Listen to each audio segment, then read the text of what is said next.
que, que contestar a través del mail y enviarme el mail antes de que se termine la clase, y yo después les corrijo su trabajo. Va a ser así la temática, con algunas preguntas de lo que fuimos viendo durante el año. Así que bueno, estén preparados para el lunes que viene, porque va a haber un trabajito con nota que, no me gusta llamarlo parcial, pero va a ser una especie de parcial, ¿sí? Va a ser la segunda nota que tenga, el trabajo que tengo ahora para corregirles, más el de la semana que viene, y en base a esas dos notas ya armamos la segunda nota, o sea, la del segundo cuatrimestre. ¿Alguien quiere preguntar algo? ¿No? Profe, ¿y el final sería más o menos como el año pasado también? También va a ser similar. No sé todavía si va a ser presencial o virtual. Si es virtual, va a ser similar al del año pasado, el mismo modo, digamos. Algunas preguntas que ustedes me las responden online, después me mandan el mail con las respuestas. Básicamente eso. Pueden apoyarse con el material que ustedes tengan, que yo les he pasado durante el año. Lo pueden tener ahí a disposición para verlo durante las preguntas que yo le haga sin ningún drama. Así que eso lo pueden hacer sin drama. Pero bueno, básicamente va a ser igual que lo que fue el año pasado. Ustedes ya a los de primero se los tuve que explicar porque no habían tenido la experiencia anterior. Ustedes ya más o menos saben cómo va la cosa. Así que eso va a ser la clase que viene. Y lo que nos resta ver, un tema que está bueno, que lo vamos a ver ahora, un poco más de periodismo actual, ¿no? Que es lo que veníamos nosotros hablando en las clases anteriores, el nuevo periodismo respecto de las redes sociales, ¿no? Entonces, periodismo, noticias y redes sociales. La posverdad. ¿Alguien me puede explicar rápidamente qué es la posverdad?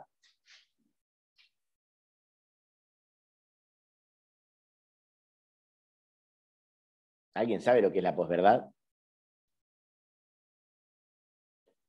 ¿No? ¿Nadie me lo quiere explicar? ¿Sería como hablar con el diario del lunes? ¿Un estilo No, así? no. La posverdad sería una información o afirmación en la que los datos objetivos tienen menos importancia para el público que las opiniones y emociones que suscita, ¿sí? Básicamente la posverdad sería como las mentiras que figuran en las redes, digamos. La posverdad o mentira emotiva, que se describe la distorsión deliberada de una realidad en la que los hechos objetivos tienen menos influencia que las apelaciones y las emociones y las creencias personales con el fin de crear y modelar opinión pública e influir en las actitudes sociales. La posverdad, básicamente, para que ustedes sepan, sería como la fake news.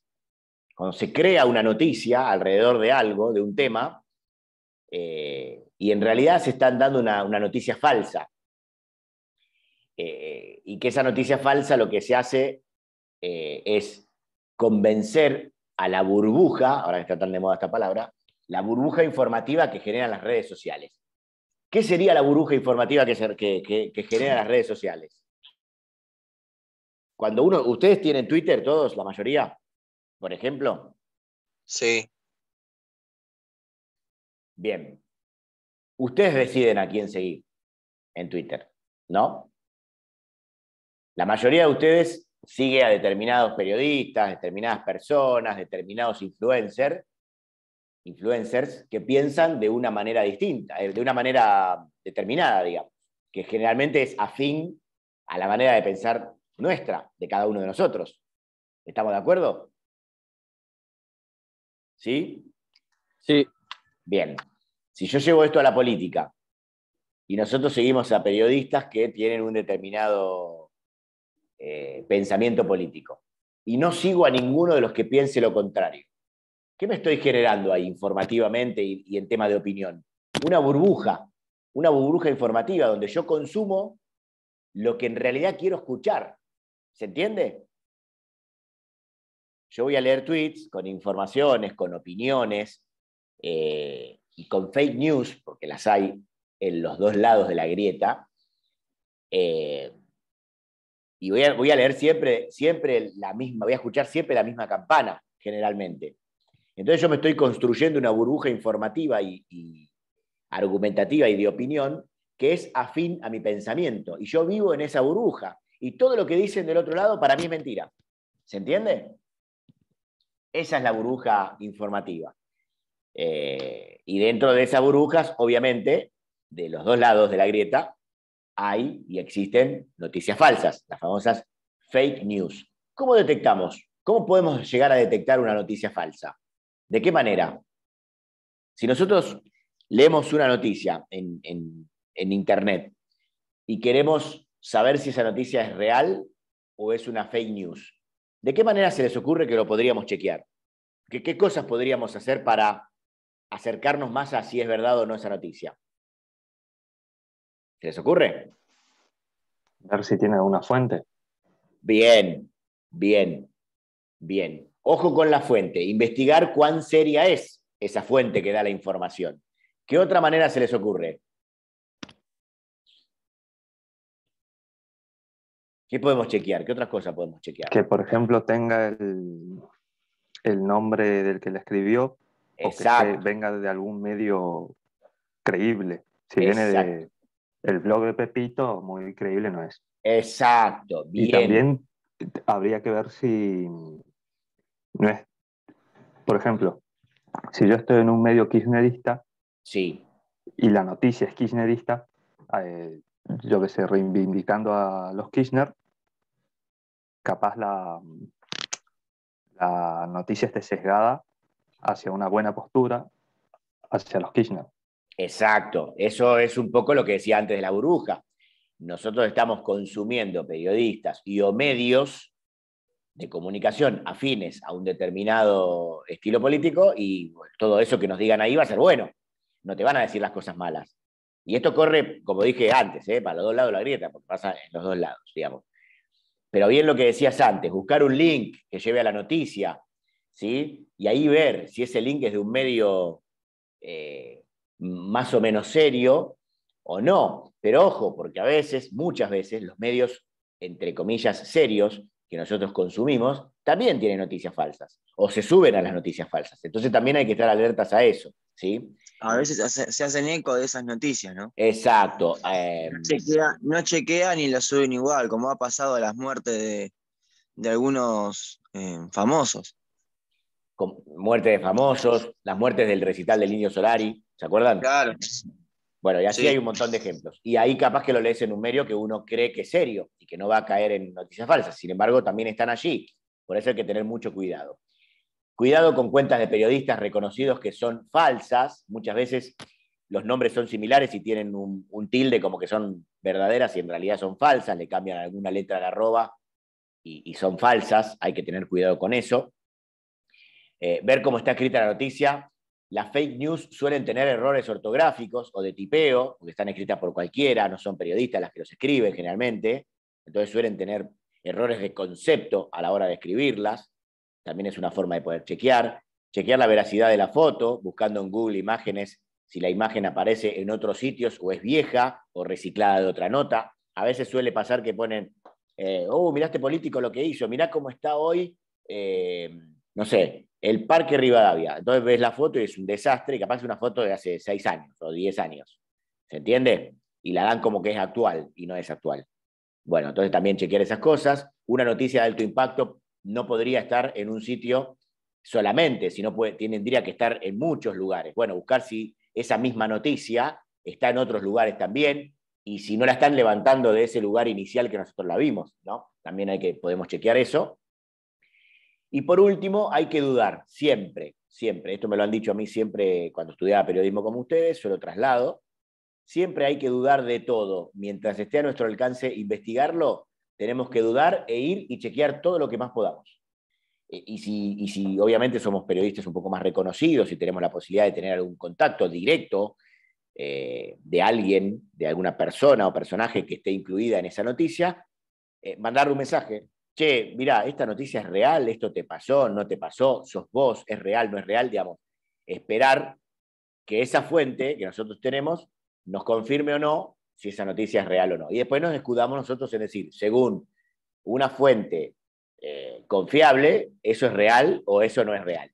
¿Se entiende? Nosotros como periodistas tenemos que construir la posibilidad de investigar siempre un poco más y detectar a través de distintas formas si esa noticia que estamos leyendo es real o es una fake news, ¿sí? Esas son las posibilidades.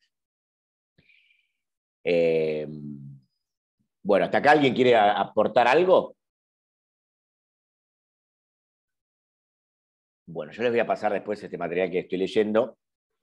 Hay una nota del periodista Tomás Balmaceda, que escribió un lindo artículo en Clarín sobre las noticias falsas en las redes sociales. Y bueno, y ahí da algunos ejemplos de lo que les voy a pasar. Vamos a repasar uno rápidamente. 48 personas, la mayoría niños italianos, murieron en Europa durante las vacunas más conocidas, baratas y efectivas que existen. Esta noticia fue real, se distribuyó en las redes sociales. Ustedes seguramente lo recordarán. Fue de 2017. Entonces, 48 personas, la mayoría niños italianos, murieron en Europa durante 2017 a causa del sarampión, una infección viral grave que se puede prevenir con una de las vacunas más conocidas, baratas y efectivas que existen.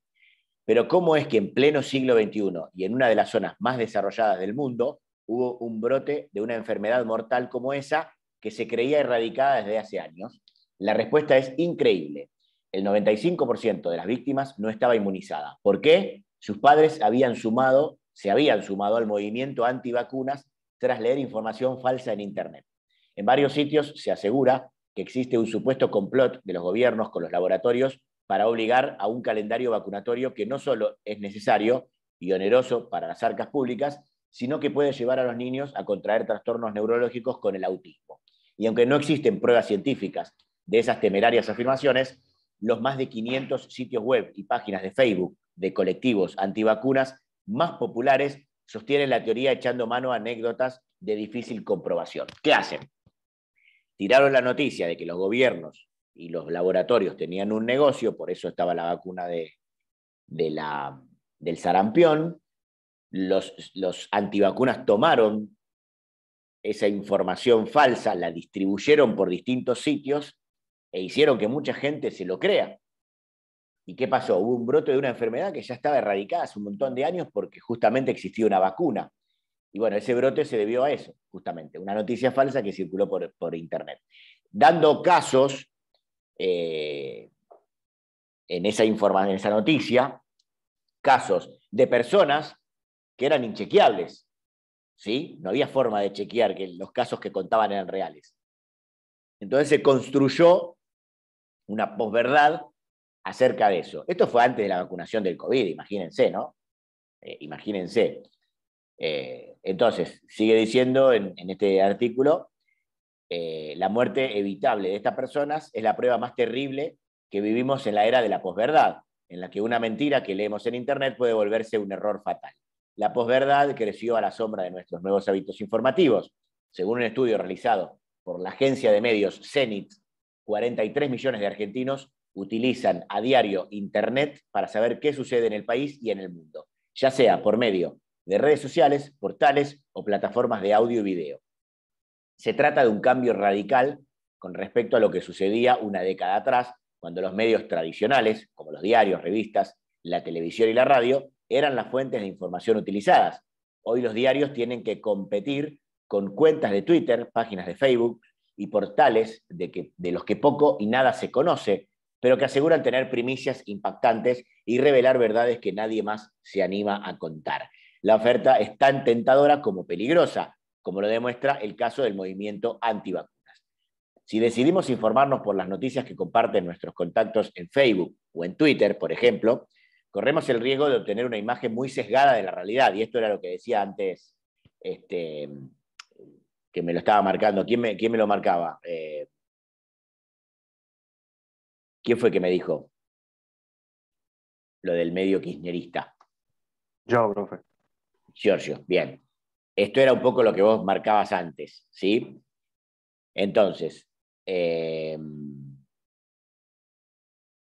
corremos el riesgo de obtener una imagen muy sesgada de la realidad, ya que solo conocemos la visión de aquellos que son nuestros amigos o de los referentes que decidimos seguir. Y esto tiene que ver con los que yo le decía antes al comienzo.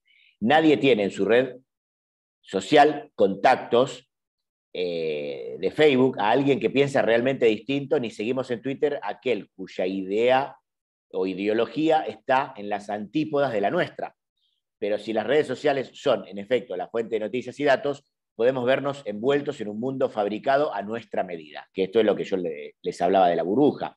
Los especialistas hablan de un efecto burbuja o cámara de eco para hacer referencia a cómo, en nuestros casos, las redes sociales nos devuelven la imagen del mundo que queremos ver, aunque esté totalmente distorsionada de la realidad y la única voz que escuchemos sea la nuestra, ya que nos rodeamos de otros que piensan como nosotros. El efecto burbuja se potencia, además, con la tendencia actual en el consumo de noticias que verifica en ciertos medios digitales y que apunta a la segmentación personalizada. Gracias a poderosos algoritmos de aprendizaje automático, nos aparecen como sugerencias aquellos contenidos que fueron seleccionados en base a nuestros hábitos en el pasado. De este modo, vemos desaparecer las noticias de interés general en manos del interés particular, informaciones hipersegmentadas y ultra especificadas.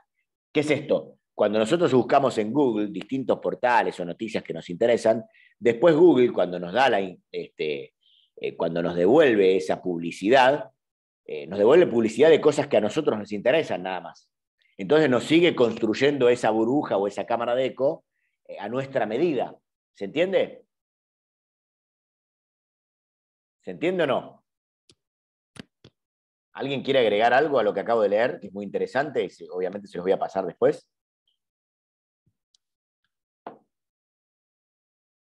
Bien. Sigamos. Y acá tengo algunos ejemplos. Bueno, hay un poeta que se llama Jordi Soler, que escribe artículos para el diario El País de España, que también se los voy a pasar este artículo. Este es cortito y dice: el rotundo éxito de las fake news es la medida exacta de nuestra credulidad. La gente tiende a creer cualquier cosa que se le presenta con cierta contundencia. Ha sido siempre así, y quién sabe qué sería de nuestra especie sin la credulidad que nos caracteriza. Nunca antes en la historia del mundo ciudadano común había tenido tanto acceso y tan fácil a la información.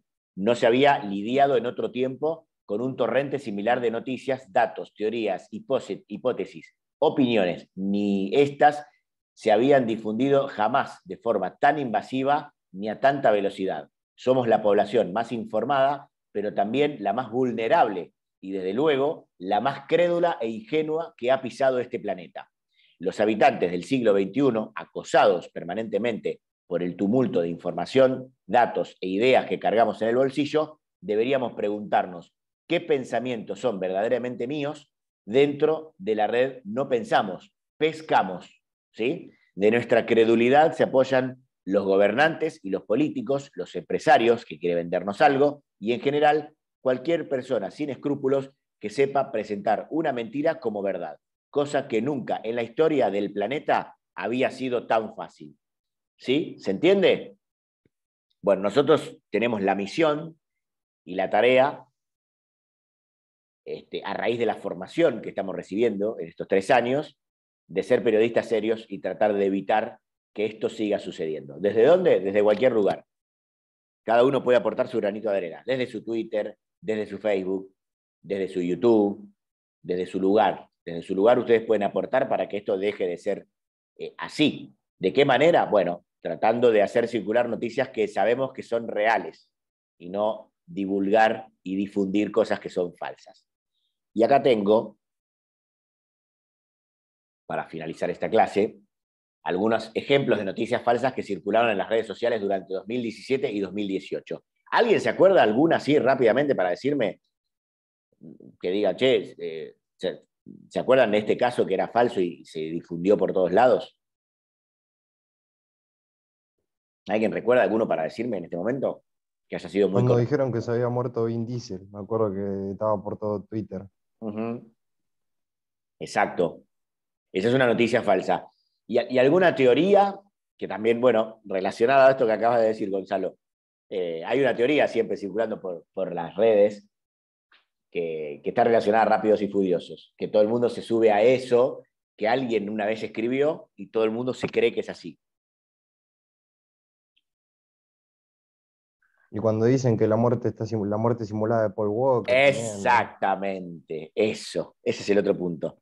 Que ahora que trajiste a la mesa lo del actor de Rápidos y Furiosos, también está la otra. O sea, por un lado Pero tenés esas son una... más teorías conspirativas, profe, que Por circulan eso, mucho en YouTube. claro, por un lado tenés una noticia falsa, que es la de Vin Diesel, y por otro lado tenés la teoría conspirativa de la no muerte de Paul Walker, ¿sí? Digamos, están relacionadas, son noticias que no son verdaderas, que andan por la red, por un lado, y por el otro una teoría conspirativa de, en realidad no se murió, no estaba ahí, y hay hasta fotos que demuestran que está vivo. Si ustedes buscan en internet, hay hasta fotos que lo muestran vivo a él. Sí, ¿Las han igualmente visto? Paul Walker, por ejemplo, tiene un hermano gemelo, obviamente Claro, puede pasar. más vale. Sí, más vale, hay gente muy parecida también. También Este, pasó con Michael Jackson y hay miles de imitadores de Michael exacto, Jackson que hasta vos los puedes pasar desapercibido y por supuesto. pues son cosas Bueno, que quedan ya. acá tengo algunos ejemplos de noticias falsas que circularon en redes. Voto en contra del maltrato animal. En un momento, antes de las primarias de agosto de 2017, circuló por las redes sociales una imagen que decía: el día de las elecciones se puede pedir una cartilla para votar en contra del maltrato animal y para sancionar a quienes lo practican. Esta publicación fue compartida, entre otras personas, escuchen esto, por la China Suárez, tan mencionada en estas últimas semanas, y, por ejemplo, Jessica Sirio también. ¿Sí? Retuitearon, distribuyeron, difundieron esta información. Pero el mensaje no solo era falso, sino que en las elecciones cualquier elemento que se agregue al sobre, más allá de la boleta, provoca que se anule el voto. ¿Se entiende la gravedad del hecho? Seguramente hubo gente que les hizo caso a estas dos mujeres, a la China Suárez y a Jessica Sirio, y a otros personajes que seguramente también lo compartieron, acá está el ejemplo de ellas dos, digamos, que si metieron eso dentro del sobre, se anuló su voto. Miren la locura, ¿no? Bueno, además la Argentina ya posee una ley contra el maltrato animal con apenas 15 días a un año de prisión. Bueno, otra noticia falsa que hubo también en los últimos años. El 40% de los trasplantes que se hace en el ICUCAI van a extranjeros. ¿Se acuerdan de esta noticia? Fue bastante divulgada. Cuando se decía que los trasplantes se les hacían a los extranjeros y no a los argentinos, que era muy elevado el caso. Y eso provocaba que mucha gente diga: ven, hay que echarlos del país. Bueno, el periodista Gabriel Brasesco tuiteó la semana pasada, bueno, eso fue cuando se hizo la noticia, ¿no? La semana última, que el 40% de los trasplantes que hace el INCUCAI van a extranjeros, que no residen en Argentina, es decir, vienen de otro país. Y agregó: llegan moribundos, quedan primeros en lista, se llevan los órganos que podrían salvarle la vida a un argentino y encima cuesta millones de nuestros impuestos. Este mensaje generó polémica y fue desmentido oficialmente. Tiene 2.700 retweets hasta ese momento y otros 2.900 me gusta.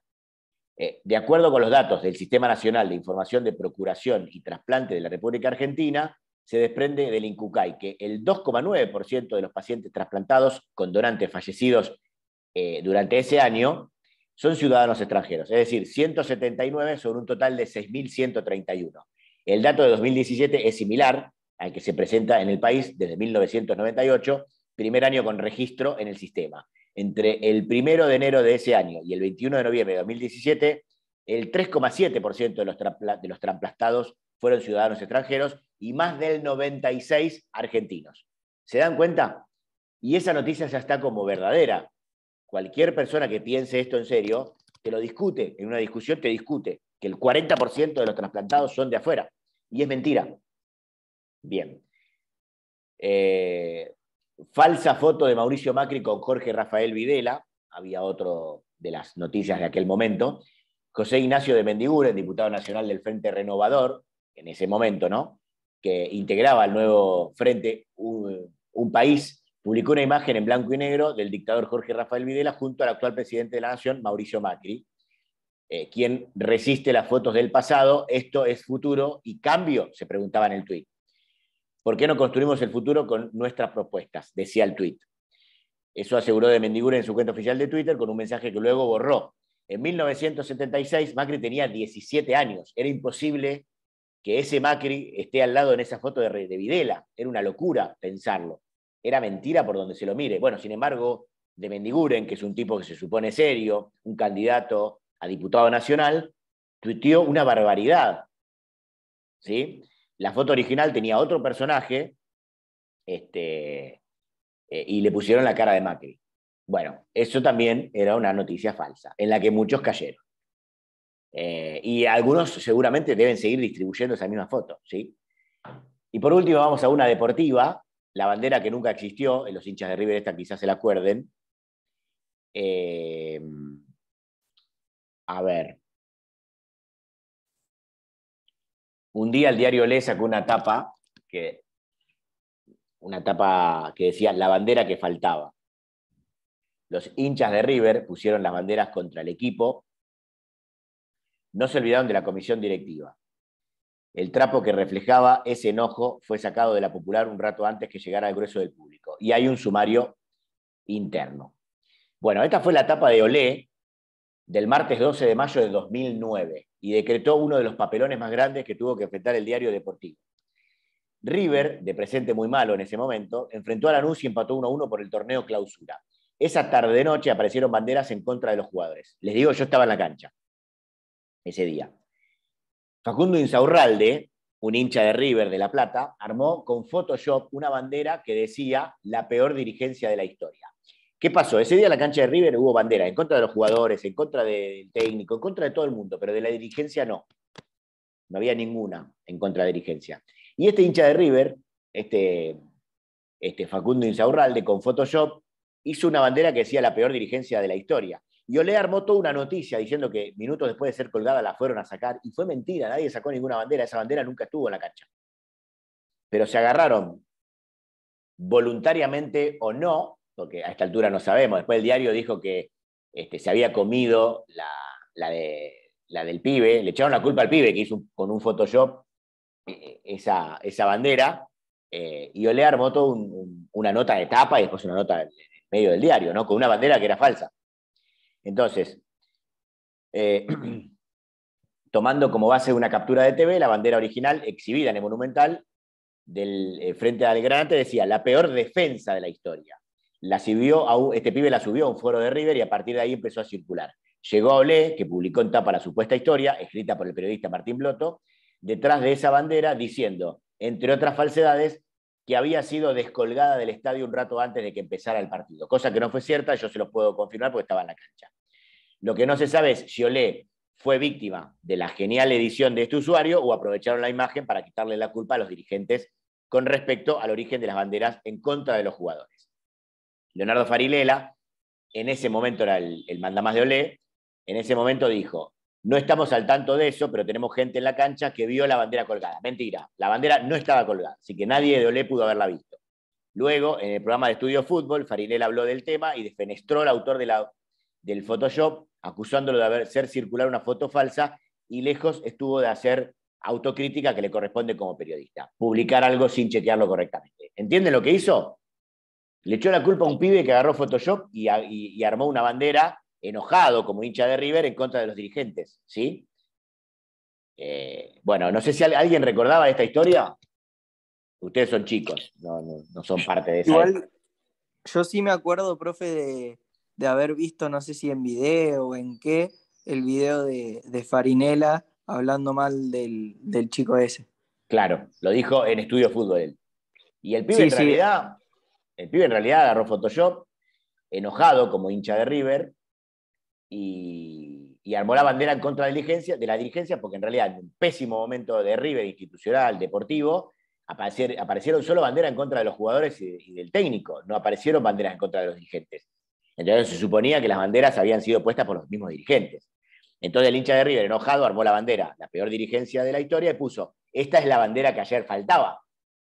Bueno, Olé se agarró de eso y armó toda una noticia que en realidad fue falsa. ¿Por qué? Por no chequearlo. Así que bueno, nada, eso fue lo que pasó, básicamente, en ese momento. Pero bueno, ahora se los voy a pasar yo todo este material que es muy interesante, y así podemos ver todo el tiempo y todos los días noticias falsas que corren por internet, de todo tipo. Son construcciones que hace alguien para engañar a la gente. La gente que los consume, lo distribuye, y bueno, y y lo difunde, y estas son las cosas que pasan. ¿Alguien quiere agregar algo a esto que acabamos de ver?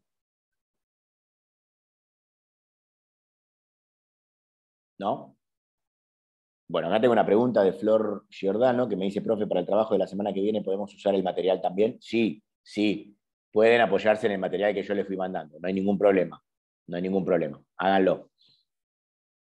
Así es. Ese trabajo, profe, es el de las oraciones. El trabajo que vamos a hacer con nota la semana que viene, de todo lo que hemos visto Ah, durante el segundo cuatrimestre. Yo les voy a hacer algunas pensé, preguntas y ustedes me tienen que responder. Ese. pensé que, no, perdón, pensé que te No, referías a otro. no, el otro ya lo tengo que corregir nada más. Los que no me lo Listo, pasaron listo. todavía, pásenmelo porque se los tengo que corregir y mandar, que lo voy a hacer en estos próximos días. ¿Sí? Dale. Bueno. Hola, Bueno, profe, chicos, sí. ¿el trabajo final son con los dos cuatrimestres? El final, que va a ser a fin de noviembre, va a ser exacto, con todo lo que vimos durante el año. Sí, exacto. Exacto. Todavía no sé si va a ser presencial o virtual. Si es virtual, va a ser del mismo formato del año pasado. Y si es presencial, bueno, va a ser distinto, que vamos a estar cara a cara. Pero bueno, nada. Después, apenas sepa eso, se los voy a confirmar. ¿Sí? Dale, profe, Muy gracias. bien. Bueno, chicos, la semana que viene nos encontramos, chicos y chicas. ¿Sí?